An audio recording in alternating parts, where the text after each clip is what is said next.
Welcome to Chillin' 101. We hope this video helps. In this video, I will explain how to play Pokémon Black and White on your Mac. First, you will need an emulator, which is software that mimics a game console. For Nintendo DS games like Pokémon Black and White, Desmumi is an excellent choice. It is free, open source, and runs well on Mac OS. Make sure your computer meets the basic system requirements for the best experience. Next, you will need the game itself, which comes in a file called a ROM. Think of it as a digital version of the game cartridge. While many sites offer ROMs, it is generally advised to only download them if you already own the physical game.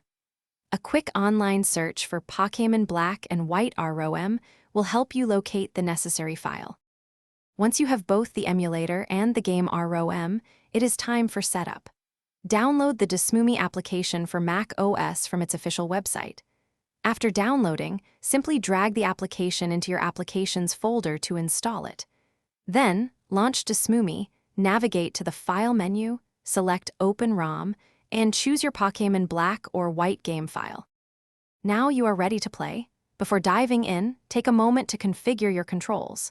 You can map keyboard keys or a connected gamepad to mimic the Nintendo DS buttons. Remember to use the emulator's save state feature, which allows you to save your game at any point, not just at in-game save points. Adjust display and audio for the best experience. Enjoy your adventure. Thanks for watching. Consider subscribing if we helped you.